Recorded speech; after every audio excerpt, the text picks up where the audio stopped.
Amores da minha vida, muito bom dia para vocês, muito obrigada pelo convite. Já vou deixar na incumbência de doutora Lorena, que hoje está sendo online, mas que em breve minha presença seja aí de forma presencial, seja física, para que eu possa dividir um pouquinho aí das minhas análises e alguns insights, né, da advocacia voltada aí para a atuação extrajudicial. Como a Lorena muito bem falou, né, e para aqueles que não me conhecem, eu advoguei por 7 anos e há 6 anos sou delegatária, sou registradora civil em Itabeliã, aqui no estado da Bahia, e eu acho importante trazer esse viés de que eu já estive do outro lado do balcão com muito orgulho, já tive a vivência de advogar efetivamente com a atuação majoritária extrajudicial, porque eu acho que quando eu consigo trazer isso para vocês, vocês ao ouvirem, vocês pensam assim, ela tá conseguindo entender o que a gente passa, ela tá conseguindo traduzir de que forma é que é mais possível, é mais tangível aproximar a atuação extrajudicial de nós que somos advogados. Eu falo nós porque eu falo que eu saí da advocacia por causa do concurso, mas a advocacia não saiu de mim. Então vocês perceberão na minha fala que eu tenho muito esse viés de lucratividade, muito esse viés de você conseguir monetizar a sua advocacia cada vez mais sem depender do judiciário. Para aqueles que não estão acostumados com a minha fala, eu já aviso para vocês que eu sou ligada no 440, então sou a pessoa que quando eu começar a falar, não respire, não olhe para o lado, porque com certeza absoluta você pode acabar perdendo algum insight, mas o porquê? Como eu tenho pouco tempo de fala, salvo engano, mais ou menos 30 minutos, eu quero trazer o maior nível de consciência, a maior quantidade de conhecimento possível durante esse tempo, para que vocês consigam entender primeiro, né, que é possível sim atuar na sua advocacia sem depender do judiciário. Eu fui uma pessoa que durante a minha advocacia, durante os 7 anos, eu consegui isso, em uma época, gente, que tudo era mato. Em uma época onde falar sobre atuação extrajudicial, lá em 2011, 2012, pouquíssimas pessoas falavam, né? Em uma época que a gente aprendeu, e acho que acaba, eu na graduação durante 8 anos, né? Acaba aprendendo até hoje que a única forma de ganhar dinheiro e que a maior honra do advogado é efetivamente processar. Então é como se fosse um marco, cada processinho novo, um grito, né, de ai que bom, mais um cliente e tal. E que na verdade a gente precisa romper essas barreiras, partindo do pressuposto que, primeiro, o delegatário, ele não está contra o advogado, muito pelo contrário, né? Como o palestrante que me antecedeu muito bem falou, e foi muito incrível poder ouvi-lo falar a respeito, muitas das situações, elas acabam sendo vistas pelos advogados como sendo burocráticas, porque as solicitações chegam com defeitos, tá? Elas chegam pela metade, os requerimentos, eles são mal elaborados, eles são mal confeccionados. Então, não tem como o delegatário, não tem como ser escrevente, ser substituto, simplesmente adivinhar ou querer fazer pelo advogado aquilo que o papel é dele. Então, por isso que durante a minha fala eu vou trazer para vocês um viés muito prático, para que vocês entendam que sim, o extrajudicial ele não é o futuro, na realidade o extrajudicial ele é o presente e isso precisa ser incorporado para você, advogado, por você, advogado, que não quer ser trocado por um robô, como tem tantos escritórios grandes de advocacia hoje trocando, que não quer simplesmente ser suprimido por uma inteligência artificial, porque na minha percepção dos fatos, a atuação extrajudicial, ela não é uma fórmula mágica, muito pelo contrário. É de responsabilidade do advogado trazer essa personificação, sabe? Esse trabalho de artesão, entendendo qual tipo de serviço extrajudicial melhor se adequa para aquela situação específica do seu cliente. Então, eu não sou a parte mais importante na atuação extrajudicial só porque eu sou delegatária, muito pelo contrário. Na minha visão, dentro do meu cartório, a parte mais importante é o advogado. Por quê? Porque ele vai ter o cuidado e a análise de saber exatamente o que é melhor para o cliente dele, e não eu. Então, se a pessoa chega no meu cartório hoje para poder casar, a pergunta é qual é o regime de casamento. Se uma pessoa chega hoje para um advogado e fala que quer casar e ele tem esse viés dessa análise extrajudicial, ele tem o cuidado de ampliar o rol de serviços prestados, ou deveria ter, ampliar o rol de serviços prestados e, consequentemente, ter uma melhor remuneração a partir daquilo ali, trazendo para o cliente dele mais segurança jurídica. Então, o advogado ele não pergunta para o cliente em uma consultoria jurídica ou em um planejamento... Desligou?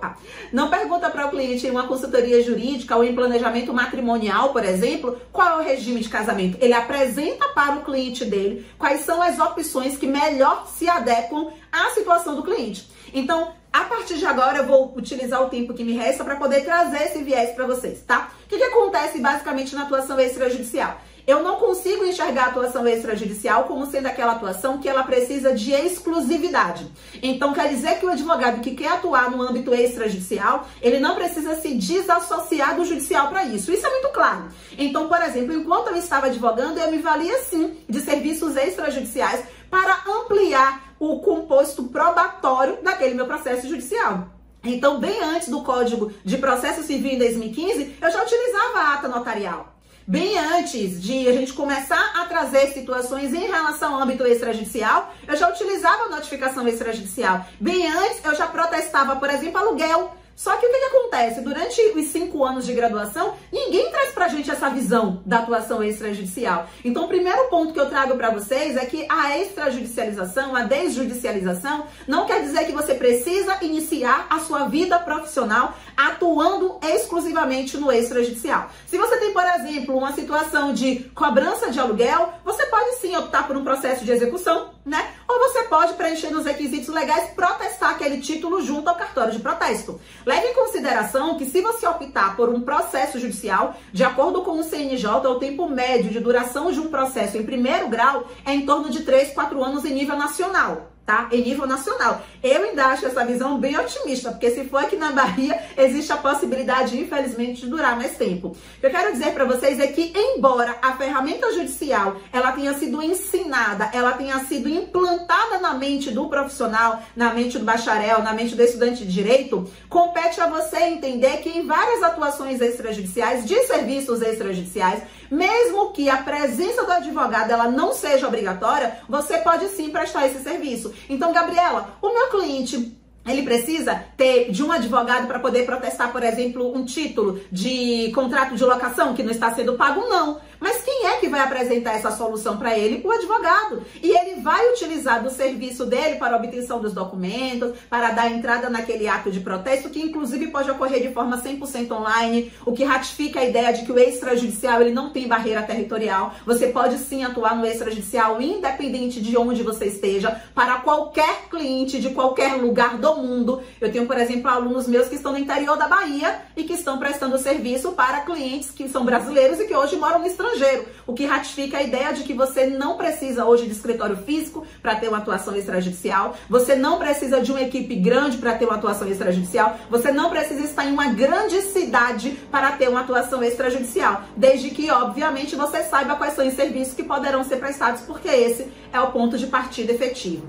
Então, o primeiro ponto é que você não precisa se desassociar totalmente do judiciário para atuar no extrajudicial. Eu tive, por exemplo, um caso, eu estava advogando, que era a situação de um cliente meu, que ele tinha arrematado o imóvel em leilão. No edital constava a informação de que o imóvel ele estava ocupado, e ele simplesmente me procurou na época porque ele queria adquirir a posse do imóvel. O fato é que qualquer outro advogado, antes de me ouvir falar, poderia pensar assim, a única forma de regularização vai ser efetivamente ali, ingressando com a ação de missão na posse. E quando eu me vi diante daquilo, tendo aquele viés, gente, lá em 2011, 2012, 2013, 2014, quando tudo era mato, eu não pensei inicialmente de, não, peraí, eu vou ingressar com a ação de missão na posse. Porque além de não ter prazo para poder o meu cliente efetivamente adquirir a posse direta daquele imóvel, o custo do meu cliente seria maior e como eu não tenho previsibilidade de término do processo, consequentemente, o que é que ia acabar acontecendo? Eu poderia cobrar o valor mais alto possível pela falta de previsibilidade de recebimento dos honorários finais, consequentemente, eu poderia chegar ao momento que eu pagaria para trabalhar. Então, o que foi que eu fiz nessa situação? Poxa, eu sei quais são os serviços extrajudiciais que estão à minha disposição. Então, eu fiz um contrato de honorários com o meu cliente, estabelecendo um valor de determinado pagamento, falando que eu tentaria resolver aquela situação de forma extrajudicial, me valendo de outros serviços extrajudiciais e que, caso não fosse possível, eu iria ingressar com ação judicial. E ali já estava o valor da minha atuação no âmbito extrajudicial e no âmbito judicial. O que você também já pode pegar, por exemplo, né, para poder, se você quer ingressar com um pedido de uso capião extrajudicial e existe a possibilidade de você não conseguir no âmbito extrajudicial, você já fazer o seu contrato de honorários com contemplando isso. Olha só, eu vou prestar o serviço aqui, vou tentar fazer, a partir da prescrição aquisitiva da propriedade, você adquirir a propriedade de forma extrajudicial, através da uso capião, mas caso não seja possível, eu vou para o viés judicial, que não há nenhum óbice. Então, se eu sei efetivamente, né, quais são os serviços extrajudiciais que estão à minha disposição, eu consigo trazer eles para a minha atuação judicial ou extrajudicial. Então, nós temos aqui um rol de serviço para poder ser bem prática, tá? Você pode prestar o serviço de notificação extrajudicial, que você pode fazer junto ao cartório de títulos e documentos, e aí você fala, tá, por que eu vou notificar a pessoa através do cartório se eu posso estar notificando ela por e-mail, pelo WhatsApp? Já vi advogado fazendo isso, tá? Por e-mail ou pelo WhatsApp, por uma simples questão. Quando você pensa na atuação extrajudicial, o que é que você quer efetivamente? A minha visão é o seguinte, a atuação extrajudicial, ela é por natureza preventiva. Eu quero evitar um problema futuro, eu quero trazer segurança jurídica de forma eficaz para o meu cliente. Então, já que é isso, é muito melhor, é muito mais seguro trazer para o meu cliente a possibilidade do devedor, por exemplo, ele ser notificado através de um documento público, dotado de fé pública, do que simplesmente por um e-mail, que depois eu vou precisar comprovar que aquele e-mail pertencia à pessoa e vou precisar comprovar que aquela pessoa realmente recebeu o e-mail e assim por diante. Então eu tenho, por exemplo, a notificação extrajudicial e esse serviço é cobrado. Só para vocês terem uma ideia, durante a pandemia, que veio toda aquela dificuldade em relação às relações condominiais, eu tive, por exemplo, uma aluna minha que ela falou que ela estava cobrando R$800 por uma notificação extrajudicial. R$800 por notificação extrajudicial. Eu não sei qual é a realidade de vocês, mas a minha realidade enquanto advogada associada era que eu lá em 2011, enquanto advogada associada, eu recebia o valor de R$1.500 por mês dentro do escritório que eu era advogada associada. Então, R$1.500 por mês, eu demorava 30 dias para poder receber aquilo, trabalhando de 8 às 18. Enquanto uma notificação extrajudicial, que você faz em 30 minutos, né? E que você também consegue fazer a solicitação de envio pela internet, você está cobrando 800, 900, 1.000, depende muito, obviamente, ali do que está previsto na tabela de honorários da sua respectiva OAB, tá? Do seu estado. Então, ok, tem aqui essa possibilidade de notificação extrajudicial. Além disso, o que é que eu mais tenho? Eu tenho a possibilidade de protesto de títulos. Então, quando eu estava advogando, por exemplo, para condomínios residenciais, enquanto eu tinha muitos advogados que estavam ingressando com ação de execução, que você não tem previsibilidade nenhuma de recebimento, e aí nessa situação aquele processo ele demorava, ele se estendia, e pesquisava dinheiro em conta bancária e não achava nada, e aí eu tinha, por exemplo, situações de juízes que não queriam, pasmem, tá? Penhorar o imóvel, porque a dívida do condomínio era muito baixa, ele achava absurdo penhorar aquele imóvel, e eu me deparei de forma muito tangível com isso, eu entrava em outro viés. Eu falava assim, olha, o condomínio me contratou para poder tentar recuperar esse crédito de forma extrajudicial e de forma judicial. O meu contrato prevê isso. Se eu conseguir de forma extrajudicial, eu tenho tantos por cento. Se eu conseguir de forma judicial, eu tenho tantos por cento. E o que eu fazia? Eu sentava, gente, e analisava exatamente o tipo de devedor que existia, tá? Por quê, Gabriela? Porque eu vou sair a partir de agora protestando todos os devedores condominiais? De forma nenhuma. Eu vou precisar analisar se aquele devedor, especificamente, a realização do protesto ela vai ser efetiva. Porque se eu perceber que naquele devedor específico a realização do protesto não vai ser efetiva, o que eu vou fazer? Aí eu vou para o viés judicial. Gabriela, como é que eu analiso isso? Eu vou dividir com vocês o passo a passo, tá? Então, o primeiro ponto é sentar com o administrador do condomínio ou com o síndico e verificar assim, tá? Temos aqui a casa 30, certo? Ele está devendo 6 meses. Quem é o proprietário da casa 30? Não é um senhor de idade, tá? Ele já tá aposentado, ele vive sozinho e tal. Às vezes vem uns netos visitarem e tal. Então, assim, eu tentava entender a raiz. Aí eu entendi a raiz, falei assim, olha, um senhor aposentado, né? Ele pode ter, por exemplo, algum tipo de empréstimo consignado, né? A partir ali do momento da sua aposentadoria. Ele pode precisar de crédito, inclusive, no futuro. Então, eu pesquisava para poder saber se o CPF dele já estava negativado. Por quê, Gabriela? Pense assim. Se o CPF dele já estava negativado, mais uma negativação, a realização de um protesto não iria surtir a eficácia necessária, pelo menos na minha opinião. Então, ir para o judicial, nesse caso, poderia fazer mais efeito. Mas eu poderia, por exemplo, me deparar com uma situação de um casal, né? Um casal jovem, que eu percebia, porque me falaram que todo final de semana eles faziam churrasco, então a questão não era falta de dinheiro, que eu percebia, por exemplo, que eles estavam pensando em abrir uma empresa ou algo desse tipo. Eles tinham, por exemplo, filhos em idade estudantil. E a partir daquilo eu falava assim, olha, caramba, esse casal aqui que tá devendo, se ele tiver o nome dele negativado, ele acaba prejudicando o fluxo de vida dele, porque nós temos, inclusive, colégios que não permitem a rematrícula do filho se os pais estiverem com o nome negativado. Então, em que mês nós estamos? Em dezembro? Poxa, então vamos negativar o nome dele. Vamos protestar esse título junto ao cartório de protesto, porque isso vai ser mais eficaz.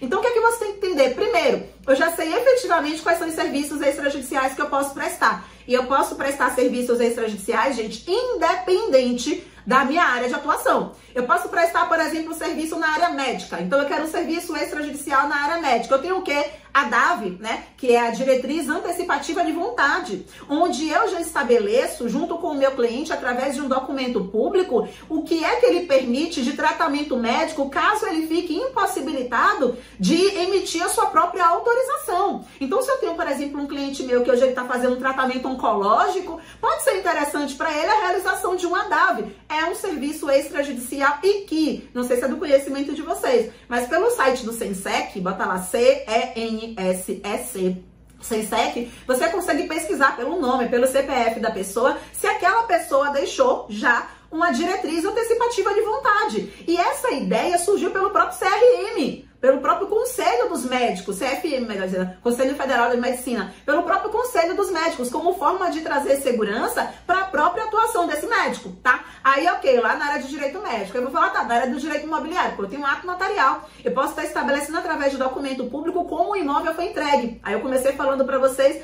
da situação do meu cliente anterior, arrematou o imóvel no leilão, constava lá no edital que o imóvel estava ocupado, na realidade o imóvel não estava ocupado, ele queria adentrar aquele imóvel. Para poder trazer isso com segurança jurídica, o que foi que eu fiz na época? Ingressei com ação de omissão de posse? De jeito nenhum. Fui lá no condomínio junto com ele e providenciei a lavratura de uma ata notarial, onde o síndico afirmou que o imóvel estava desocupado, onde o tabelião adentrou o imóvel, lavrou uma ata, não só falando que o imóvel estava ocupado, mas quais eram os pertences, porque tinham alguns, né? Alguns móveis, alguns eletrônicos que estavam dentro daquele imóvel. O que é que eu trago a partir disso? Que se amanhã aquela pessoa que entrou, aquele antigo mutuário, né, que ficou devendo e que saiu daquele imóvel e teoricamente o imóvel estava ocupado, em que condições foi que o meu cliente recebeu e com que meu cliente efetivamente recebeu aquele respectivo imóvel. Aí eu tenho mais, né? Eu tenho, por exemplo, a possibilidade hoje de confecção de pacto antinupcial. E todo mundo negligencia a confecção de pacto antinupcial. Regra geral, o advogado fala assim, não, vai lá no cartório que o cartório faz. Gente, vocês acham mesmo que se alguém chegar hoje no meu cartório pedindo a confecção de um pacto antinupcial, eu vou ter o cuidado de saber a nuance que rege aquele casal? De jeito nenhum. Então vamos dizer que hoje você tem uma amiga sua que é blogueirinha, tá? Super figura pública e todo mundo sabe quem ela é. E ela vai iniciar um casamento e te procurou, ou porque você começou a produzir conteúdo a respeito, ou porque você começou a trazer para ela exatamente quais são os prejuízos que ela pode ter caso esse pacto antinupcial não seja pormenorizado, adaptado, personalizado para a realidade dela. E aí você chega e fala assim, olha, quer saber de uma? Já pensou que se amanhã, por exemplo, o seu respectivo marido ele te trai publicamente e aquilo venha manchar a sua imagem, leve em consideração que você depende da sua imagem para a prestação de serviço, né? Você depende da sua imagem para vender através da internet. Já pensou que se você colocar, por exemplo, no pacto antinupcial, uma cláusula que estabeleça uma multa por infidelidade, isso vai, ou das duas uma, ou vai impedir que ele efetivamente te traia, o que eu acho muito difícil, ou ele vai ter mais cuidado ao fazer qualquer coisa que de alguma forma venha a macular ou prejudicar a sua imagem. Então, vocês acham mesmo que se alguém chegar no meu cartório, eu vou falar assim, não, pera, senta aqui, você trabalha em quê? Você já pensou o que é que vai acontecer daqui do futuro? Como é que vai ficar as contas de vocês? Quem é que tem mais dinheiro dos dois? Então, isso é de responsabilidade do advogado. Se você for pensar assim, tá, Gabriela, mas e nas outras áreas, né? E se eu estiver atuando na área do direito previdenciário? Porque eu também preciso deixar claro para vocês que a extrajudicialização, a desjudicialização, a atuação do advogado na seara extrajudicial, ela não se restringe, por natureza, às serventias extrajudiciais. Eu posso prestar tantos outros serviços que não dependem exclusivamente das serventias extrajudiciais, né? Eu posso prestar consultoria jurídica, que ela deve sim ser cobrada, né? O ato de você analisar os fatos, os documentos, falar para o cliente o que é que você acha de determinada situação. Eu posso fazer um planejamento matrimonial, e isso também não depende das serventias extrajudiciais. Eu posso fazer um planejamento previdenciário, isso não depende das serventias extrajudiciais. Eu posso fazer um planejamento tributário, isso não depende das serventias extrajudiciais. Só que você pode pensar, tá, Gabriela, mas como é que eu prospecto esses clientes? Como é que eu trago para esses clientes que a minha contratação é de extrema importância? Que eu vou ter sim a possibilidade de trazer para ele tudo que ele precisa, efetivamente, sem depender do judiciário. Então, o que você precisa primeiro ter muita clareza é quem é o seu potencial cliente. Se o seu potencial cliente é um locador, é um comprador, se o seu potencial cliente é um médico, se o seu potencial cliente é um paciente médico, se o seu potencial cliente é um usufrutuário, se o seu potencial cliente é o dono de uma pequena empresa, você precisa saber. Porque se você não tiver clareza de quem é o seu potencial cliente, você não sabe sequer como é que você prospecta ele e quais são os serviços que você pode prestar. Então, Gabriela, tá claro pra mim. Eu tenho muita clareza quem é o meu potencial cliente, tá?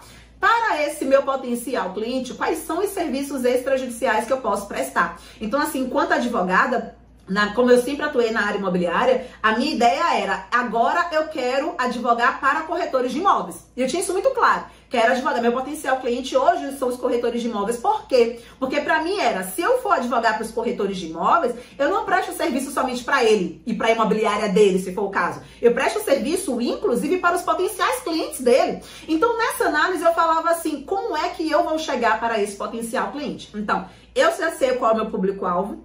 Eu já sei quais são os serviços que eu posso prestar, eu preciso saber quais estratégias eu vou utilizar para que esses potenciais clientes saibam da minha existência. E aí lá em 2011 para 2012 eu falei assim, ó, sabe qual é a melhor forma de eu me mostrar estrategicamente para esses meus potenciais clientes que serão os corretores de imóveis? Poxa, vai ser o quê? Vai ser ministrando aula para os corretores de imóveis. Então estava a Gabriela Pereira lá em 2011 para 2012, já pós-graduada em Direito Imobiliário, dando aula para corretores de imóveis, recebendo R$8 por hora aula. Recebia nada, pagava para trabalhar, a realidade é essa. Mas estrategicamente falando, para mim fazia sentido para que eu pudesse levar em consideração para que eu pudesse trazer a visibilidade para aquela profissional diante desses potenciais clientes. Então, eu já sabia que era o meu público-alvo, eu já sabia quais serviços extrajudiciais, aí sim eu elaboro as estratégias. Para os corretores de imóveis, por exemplo, quais são os serviços extrajudiciais que podem ser prestados? Então, eu sentava e analisava. Dando aula para eles, eu comecei a ter mais clareza ainda, porque eu sabia onde é que estava o problema maior, porque eu sabia onde é que estava o gargalo dele. Então, eu comecei a fazer o seguinte, olha, quais são os serviços que eu posso prestar para eles? Eu posso prestar o serviço, por exemplo, de reconfecção de documentos ou revisão de documentos que ele já tenha dentro da imobiliária dele. Então, eu fazia ali termo de vistoria, eu fazia a análise de contrato de locação ou a revisão de contrato de locação, promessa de compra e venda, due diligência imobiliária, análise e confecção de contrato de prestação de serviço, era com cláusula de exclusividade, não era com cláusula de exclusividade, e a partir disso eu visualizava, inclusive, quanto é que eu poderia cobrar por cada serviço que era realizado. Porque diferente da atuação judicial, onde, regra geral, o advogado, ele recebe uma porcentagem, tá? Uma parte do valor para ingressar com a ação, né? E depois aquele parcelamento, e às vezes uma porcentagem no final, ou como alguns advogados que só recebem o valor total no êxito. Olha que loucura, né? Se tiver êxito, e se não tiver êxito, ele pagou para poder trabalhar. E quando você vai dirimir, né, nos anos que se passaram naquela prestação de serviço, você fica louco, que você fala, poxa, cobrei R$5.000 para poder ingressar com essa ação demorou ali 5 anos, quer dizer que eu recebi R$1.000 por ano, então no final das contas eu recebi menos de R$100 por mês. Poxa, paguei para poder trabalhar naquele processo que me deu maior dor de cabeça. Então, no extrajudicial você tem essa previsibilidade, porque você, regra geral, não recebe nada no êxito. Você recebe no início para poder dar entrada naquela situação, no início para poder evitar aquele litígio, no início para poder trazer segurança jurídica para o seu cliente, né? Então você não fica dependendo da análise de um terceiro. E por fim, que eu acredito que meu tempo já esteja acabando, trazer para vocês, inclusive, que não há a visão de burocracia, regra geral, tá? Dos cartórios, quando o profissional, quando o advogado, ele tem clareza e conhecimento em relação ao serviço que vai ser prestado. Você não recebe uma nota devolutiva de um cartório de registro de imóveis se você tiver apresentado no ato do seu requerimento todas as informações e todos os documentos necessários para que aquele ato seja cumprido pelo cartório, seja um ato de registro, seja um ato de averbação.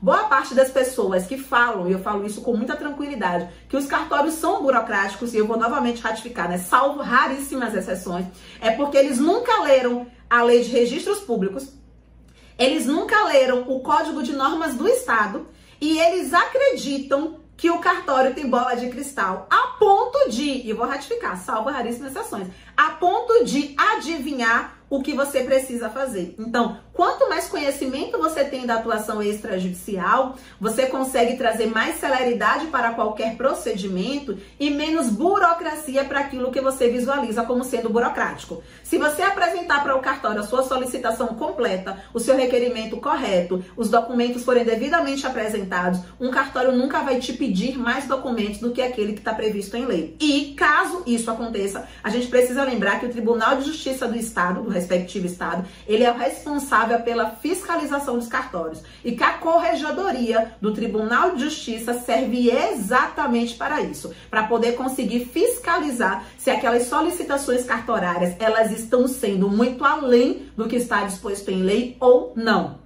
Se vocês quiserem, obviamente, né, aprender mais sobre quais são esses serviços, como é que funciona, de que forma eu me posiciono, como é que eu prospecto esses clientes, como é que eu precifico esses serviços, vocês podem me seguir lá no Instagram, no Seu Jurídico Imobiliário. Será um prazer gigantesco poder ajudá-los cada vez mais nessa análise, nesses insights, nessa percepção de que o extrajudicial ele não é o futuro, ele é o presente, ele é a única opção para um advogado ou uma advogada que queira ser bem-sucedido, que queira ter liberdade territorial, que queira ter previsibilidade financeira, que queira ter liberdade financeira e não dependa do judiciário para isso, certo? E também nos dias 26, 27 e 27 e 28 de junho e 2 de julho estarei realizando um treinamento, não é um evento online gratuito, é um treinamento chamado Acelerador da Advocacia, onde você pode clicar no link de descrição do meu perfil e você pode se inscrever de forma gratuita nesse evento, onde em 4 noites eu vou conseguir trazer para vocês com mais embasamento, com mais eficiência, exatamente o passo a passo para que vocês consigam faturar mais sem depender do judiciário. Acho que meu tempo já acabou, né? Mas se me derem mais tempo eu continuo aqui pelas próximas 3 horas.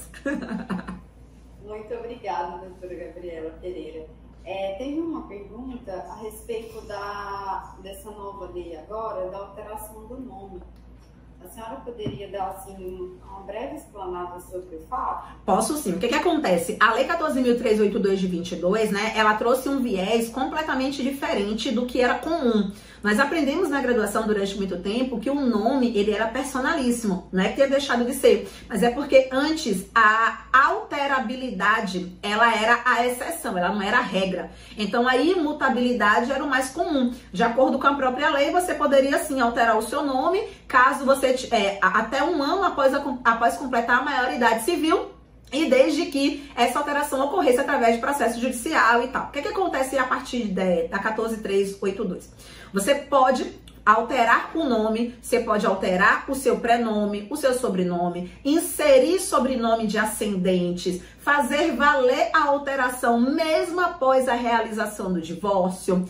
Porque antigamente você tinha que alterar o nome no ato do divórcio, né? Depois que divorciou, não, certo? Assim como ela trouxe a possibilidade de tantas outras ferramentas que irão gerar uma desburocratização, uma facilidade na atuação extrajudicial. E esse requerimento, embora ele não precise de advogado, eu aconselho que seja feito com advogado. Primeiro porque o rol de documentos ele é gigantesco. O objetivo não é que ocorra nenhum tipo de fraude, nenhum tipo de insegurança jurídica, muito pelo contrário. O objetivo é que você tenha direito a alterar o seu prenome, o seu sobrenome, mas desde que isso não venha a conferir nenhum tipo de fraude ou prejuízo a terceiro. Diante disso é que a gente tem que começar a entender, mas eu vou vender enquanto advogado o serviço de alteração de nome, só para vocês terem uma noção, de junho de 2022 até dezembro de 2022, quando quase ninguém estava falando a respeito da alteração de nome, nós tivemos no Brasil 5.000 pedidos de alteração de nome e sobrenome.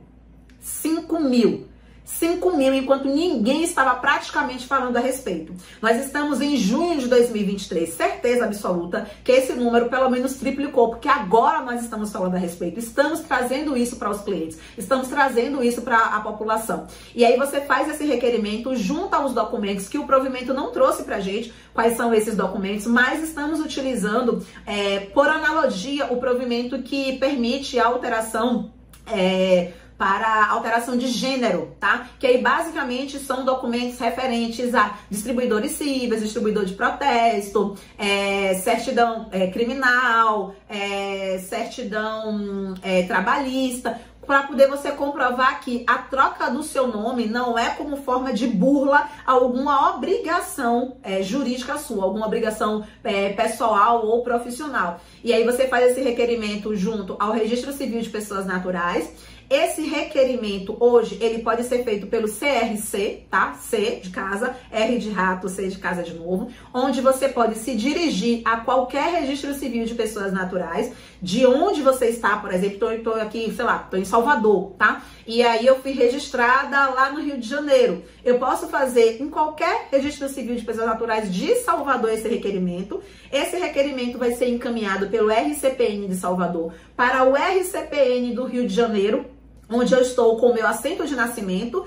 A alteração vai ser toda realizada lá e depois dessa alteração, o Registro Civil de Pessoas Naturais de Salvador vai materializar a minha certidão com a minha alteração depois que ocorreu o deferimento do pedido. Então, é uma forma fácil de você também atuar ali no extrajudicial, independente de onde você esteja, para qualquer cliente de qualquer lugar do mundo, sem depender do judiciário.